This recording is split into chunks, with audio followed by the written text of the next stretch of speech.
Welcome back to the Atlanta Speed Tour as we look high above the brand new pit complex, which is absolutely resplendent. I'm in the middle of that building. Well, actually, I'm on the side of that building on floor 2. Great hospitality and commentary booths as we get ready for a really exciting race, the International GT Race, a group of Ferraris and Porsches, mainly Porsches, but a really, really competitive field. This always throws up some of the best racing of the weekend. I'm Jonathan Green. You join us for the Speed Tour, which is SVRA, Trans Am, and new for this year we have the FR, the Formula Regional Championship, and the F4 Americas Championship. Well, it's all getting busy down on the pre-grid, and my man Ben Sissel, I'm guessing, will be amongst it as we get ready for our international GTs. Let me throw down to Ben Sissel, our man down on the grid.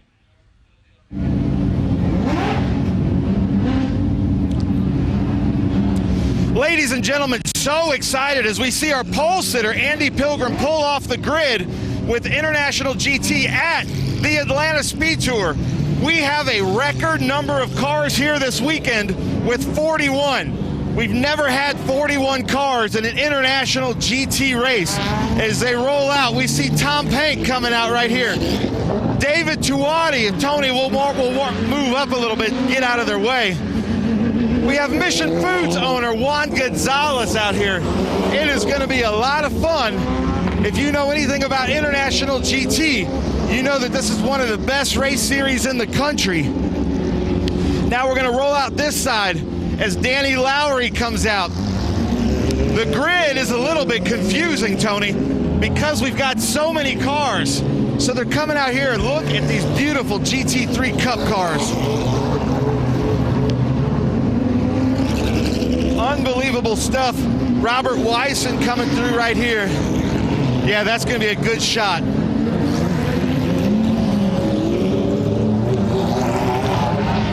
Jonathan, I'm not sure that they can hear me.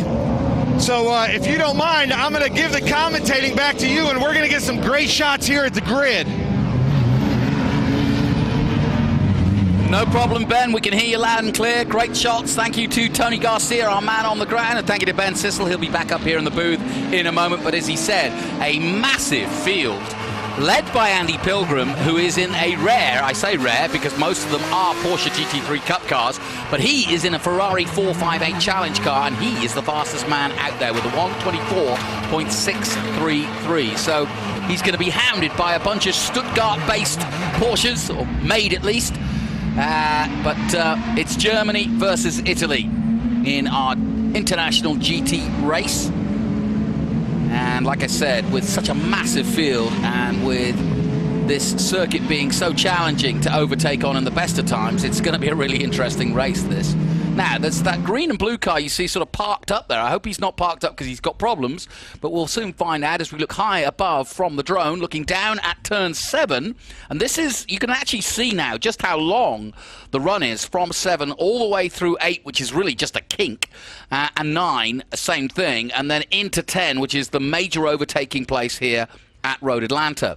So this drone shot really does give us the perfect view of how to race here at Road Atlanta and what is required to make that overtake. But if you talk to the drivers, they'll tell you that overtake at 10 starts sometimes at 5 and the drive up the hill out of the S's. And so from there on in, you're working towards making your way through the rest of those corners cleanly, getting out of 7 cleanly, and then hooning down as fast as you can this straight here.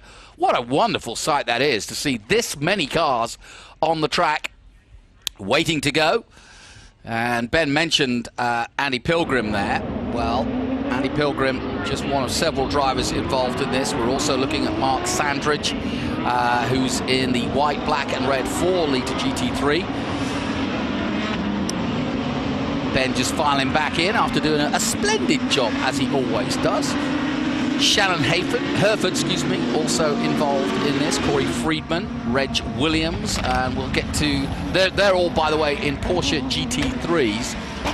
But Ben, as you rejoin us, I don't think I've ever seen a stronger field than this. No, this is a record-breaking field for International GT altogether. As we get the start, Andy Pilgrim Good start, Jonathan. Great start from Andy Pilgrim. He's in the rare Ferrari, but leading those host of Porsches across the line and into our turn 1 position. And through goes the Ferrari, and it's the number 58 Porsche in 2nd place. And a good clean start. Nicely done by the boys in the International GT, our first International GT race of the weekend. On board right there, turn 3 with Geronimo Guzman. What a great Loving these on boards, and yeah, what a great name, isn't it? Geronimo Guzman, you know he's a racing driver. Look at this field of beautiful cars coming up into turn 5 at Road Atlanta. The beautiful downhill, uphill S's. Unbelievable. 41 cars with International GT. This is going to be some good racing this weekend. Now, usually Ken Fengler will join us, and I'm sure he will as the weekend goes on, but he's the man that puts this field together. An absolutely incredible job, and it just shows you how popular that GT3 Porsche car is worldwide, but here in the States, it's never been stronger, has it? No, and they keep coming out with new iterations, and so we keep introducing new classes into International GT, and this is just a really fun race group as we watch Mark Sandridge come down in that Brumos-looking Porsche as Juan Gonzalez in that red Mission Foods Porsche tries to take the inside at 10A just a little bit short, and there is Geronimo Guzman. That's our in-car this race, racing with TLM and David Tuati's outfit out of southern Florida. And there he is. There's Andy Pilgrim with a pretty big lead for these Ferraris. We'll see what these Cup cars can do about that. Yeah, he got away well, and that's what he needed to do. He did a good job in qualifying, but now he's starting to pull away from this field, and he's got good clean air ahead of him. But I'm just looking at the times from qualifying, and he did a 1:24.6, but the others behind him were all in the 1:25s, the top 3 that is, and then we dropped to the 1:25.5 by Corey Friedman. So they're all pretty much on the same pace. There's no question he's stolen a march right from the get-go here in the International GT. Beautiful train of cars. I'm so happy about this. International GT is just one of the best road racing series out there. Ken Fengler and Bill Riddell have done a great job of kind of shepherding this through the last 8 years. And now look at us, 41 cars running strong at Michelin Raceway Road Atlanta. What a sight. I'll tell you what, Andy Pilgrim's first lap at 1:27.9 really stole a march on the rest of the field. He's now 1.7 seconds up the road already. Nobody else anywhere near him. The nearest man, I think, the 1:29 of Corey Friedman in 3rd place. So that first lap really taking it to the competition. We go back to that next battle now for the 58 of 2nd place Mark Sandridge and Corey Friedman in 3rd. And I think that actually is Shannon Herford. That's what Ken said, but we got confused about that last time as we look at these beautiful drone shots at turn 12. So look for Corey or Shannon to try to get Mark here going up into 3 from turn 1. I don't think that he has it. But look at the colors on some of these cars. Unbelievable. That yellow Ferrari there is Benoit Bergeron, all the way from Canada. And he should have he should be our other onboard camera in that number 127 yellow Ferrari. Yeah, I saw him practicing this morning. It's a great little dashboard. Look at this dashboard he's got here. And that's great. They've got the wheel, you got the RPM. You know it's a Ferrari. It's all going on. And you can even see the G-forces at the bottom there, G-load, from right to left. And down these S's, you really get a sense of going from right to left. The G-forces acting to the left, then to the right, then under braking, you're going forward. So you really are being jostled about inside that cockpit. It looks very calm and comfortable from the outside. From the inside, it's certainly not. No, it is not. And then there it is, Geronimo Guzman, our other in-car. We're loving these in-cars with the International GT inboard. Watch his hands on the bottom left. Yeah. These are paddle shift cars. We're going to see how smooth he is. That exit there at turn 7 is probably the most important part of this track. See him tighten his belts there? Yeah, you do, yeah. But you want to carry as much speed out of 7 for this long, what we call a straightaway down into 10A. Yeah, now watch his hands on the wheel through 10A, nice and smooth, just one action, then to the right. And that yellow dot, or that yellow stripe in the middle, tells him when the wheel is straight. I say tells him when the wheel is straight, but it's actually quite a useful thing. You don't think it would be. I mentioned Ken Fengler. And as if by magic, we have transported him here in our Star Trek way. We were just talking nicely about you. Benoit. Benoit makes a move. Inside of turn 1, going up. So we are once again joined by Ken, who is the man responsible for putting this ridiculously massive field together. You must be proud. I'm proud, but on this racetrack and under these conditions, a bit apprehensive. I was very proud of the group of qualifying that we didn't have any incidents with the problem, and we were good to go. And so hopefully that will continue and set the tone. The guys know what their job is. It just sometimes doesn't go all as planned. But so far, this is a great start to the weekend. Ken, I know I've asked you this before. It's a new season. It's a new audience in many ways. Tell us who is out there. Where do you get your drivers? Who is attracted to this form of racing? Well, it's funny. In yesterday's drivers meeting, I thought the same thing. I said I need to figure out who our customers are. Everything's politically incorrect in so many things being saying we can't admit it now. So I thought about it long and hard, and I did a little research, and I came up with we're kind of like the hot dog companies, okay? In 1965, Oscar Mayer Wiener came up with a huge, massive jingle about... I've heard of them. Yes, and we won't sing it on air. No, let's not do but that. It was, I'd love to be an Oscar Mayer Wiener. It took 5 years for the competing brand to come out with a comparable jingle that was remembered, and it was Armour hot dogs. And what kind of kids eat Armour hot dogs? Do you know that? No, I've never heard of them. No, Big kids, little kids. Yeah, big. Wait, it's so politically incorrect right now. It's fat kids, skinny kids, kids that climb on rocks, tough kids, skinny, sissy kids, even kids with chicken pox. Okay, so I thought that's our customers. Those are them. They're all those. The views of Ken Wengler are not necessarily the views of SVRA, I may add. Yeah, exactly. I thought we had more leeway in live stream rather than No, I just actual thought I'd say it. I always hear that people say that on the You will real get TV. canceled. We're not getting canceled. No cancel culture here. Look Tony at this. Parella is all about Dave inclusion. Tuati on his teammate, looking inside at turn 6. That's Tuati. I'd love to see some in-car from Geronimo right now. But the in-cars, you haven't seen him yet. Unbelievable. There we go. Look at that. Yeah. Well, my other question is, do you have to have a cool name to be in this championship? Geronimo, Yes, I've got my yes, racing so. name's Juan Verde. Could I cut it? I think you'd be good. All right, good. I think in the green car. Right? Yes, exactly. Yeah, right. I shall apply. We were just saying these onboards really give you an insight into how to race these cars. From the outside, they look as though they're wrestling them, but on the inside, it's all very deft in terms of using the wheel and making sure you don't upset the car too much. You can see him rattling around, his head's going from side to side, but the actual touch to the wheel is very smooth.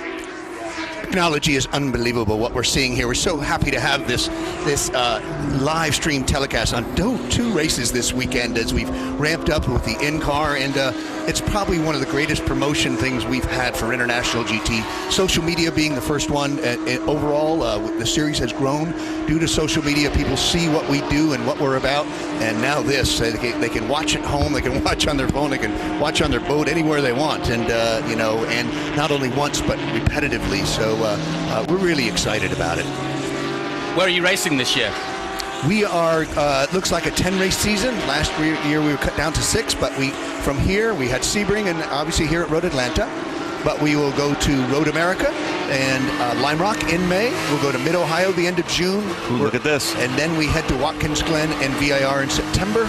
We'll go to Savannah to the road course the end of October, Coda in November, and Daytona finishing up in December. Quiet year then. Not a bad one in the bunch, yeah. And you know what? We're very thankful partnering up with Trans Am, Tony Parella at SVRA, because he offers an entree for us to not only be on some of the best racetracks in the country, but at the right time of year. There are certain times you want to be places due to weather, and we've got that program, and thanks to Tony and his crew, that we're part of this Speed Tour event, and we're very honored and proud to be part of Speed Tour. And hopefully we'll hold up our end of the bargain with some good racing. As I said, at this point, it's up to these guys out here on track with these 42 cars that are on track. Benoit Bergeron just looked inside at 1, passing David Tuati as we look at Ruppel here, coming around into 1. These are beautiful cars. And explain to people when I said teammates, like Dave Tuati, I think he's got 4 cars with you this weekend. He's driving with his owner competitors. How in the world do you manage that? Yeah, that's he's the balancing act, satisfying the customer, and also, a similar situation with other teams where the owner or team principal is also in a car. But the owner or team principal many times are very accomplished driving. You see that with Corey Friedman and Shannon Hedford. There's another team, Autometrics, that has a principal involved in driving also. But it works. And that was a moment. Somebody spun at 7 right in front of our camera car. Great shot there. Yeah, that really was. That's an eye-opener for sure. You do not want to see that coming at pace, but he did, and he spun round at 7. But that's not an unusual mistake at 7. You either go wide, trying to push too hard, or you go too hot on the asphalt and spin it. Bill Erin into the pits. Probably if that was our spinning car, it's taking his shorts out. It's probably what's going on. Yeah, I would have said possibly. So. Yeah. You find out adrenaline really is brown. So this is what we were talking about here. That's Geronimo Guzman, that we were in car right there, that bright colored Porsche. That's Dave Tuati. That is the owner team principal with his customer right behind him. So on something like that, does Dave wave them by, or are they out there racing wheel to wheel? I think at this point it's all for grins and laughs, and they're out there racing, enjoying every moment of it. And I don't think whoever finishes second will not lament that they finished second. They'll celebrate that they had a fantastic race amongst them.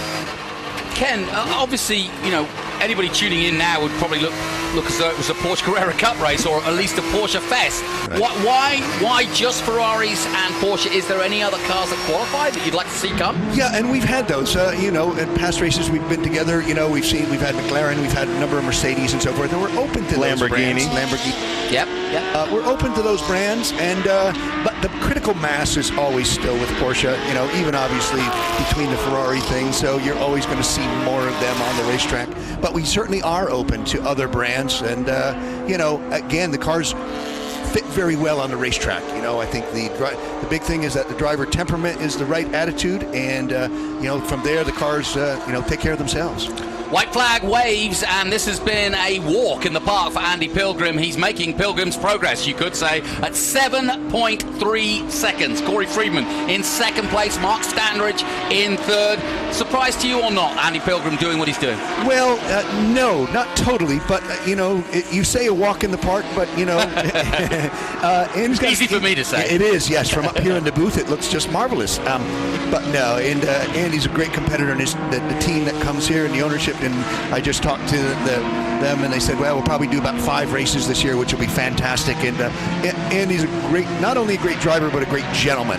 And I think the drivers really appreciate having the likes of an Andy Pilgrim out there and competing at this level, and also competing on, let's say, under their rules and guys. An absolute gentleman. There he is, and he'll take a win graciously, as he does a second place. And as I said, it's a good weekend and a good mix of cars, and we're very happy to have Andy Pilgrim here. Well, the red Ferrari, the 458, has taken on the Porsche GT3s and come through after a brilliant start, takes the checkered flag and wins the first international GT race of the weekend in style by, over 7 seconds to Corey Friedman in second place, Mark Standridge in third, and Shannon Herford in fourth position. Well, Andy certainly held up the prancing horse flag. But it was Ferrari that was first overall, and congratulations to him, and good run by all the drivers. It was a good run. We ran not one lap of yellow, which is always our goal. That's good. Yeah, all good. And I don't want to jinx us, but we'd love to see that throughout the weekend. Do you have a max out field, because you're just getting bigger and bigger? We're gonna have to give you 2 tracks or more races. Yeah, I think group racing. Be careful what you wish for. Yeah, I know. This is what we got going on here. There are a few clouds forming in the background here. If you're with us for the day, we've got some great action for you, especially from SVRA and Trans Am still to come. Trans Am will be qualifying today. My thanks to Ken Fendler coming up here again for the International GTs. But of course, coming up also, we've got our first look at the F4 Americas Championship. I'll be joined once again by John Phippen for that. Really excited by that. But this International GT race has gone off without a problem, but somebody goes into the gravel. No, a really good race to set the adrenaline going again. And Ken, pretty much what we expected from that. Let's just say it was what we hoped for. Yes. Okay, and so we're very thankful. We'd like to thank our marketing partners, Pirelli and Mission Foods, for their longtime support of the series. They've helped us grow and have been with us since the beginning, and I'd like to shout out to them and thanks them. I like the chips. Yeah. All I need is the salsa. All right, I've got the chips. We'll keep you in chips and salsa, and we'll keep you going. And like to thank them, Sunoco Race Fuels, Speedcom Communications, all the support groups that help us to support our customers and the series. We're very thankful to have them. Well, as we look down the famous S's, let's take a look at the Feature Race 1 results. Andy Pilgrim from pole position in that Ferrari 458 Challenge wins in style by over 7.9 seconds, almost 8 seconds, over Corey Friedman, Stanridge and Varde, Herford and Friedman, Reg Williams in 5th place, Gonzalez and Leitzinger in 6th place, Benoit Bergeron, who we got a lot of action from in the 127, ahead of Guzman, Dave Twatty in 9th position, Rappel Zitza, in 10th position in the Porsche GT3 Cup car. So great action from the International GTs. My thanks to Ken and to Ben. Ben's headed off to get down amongst it again down on the grid. But let's take a look at the action from the International GTs.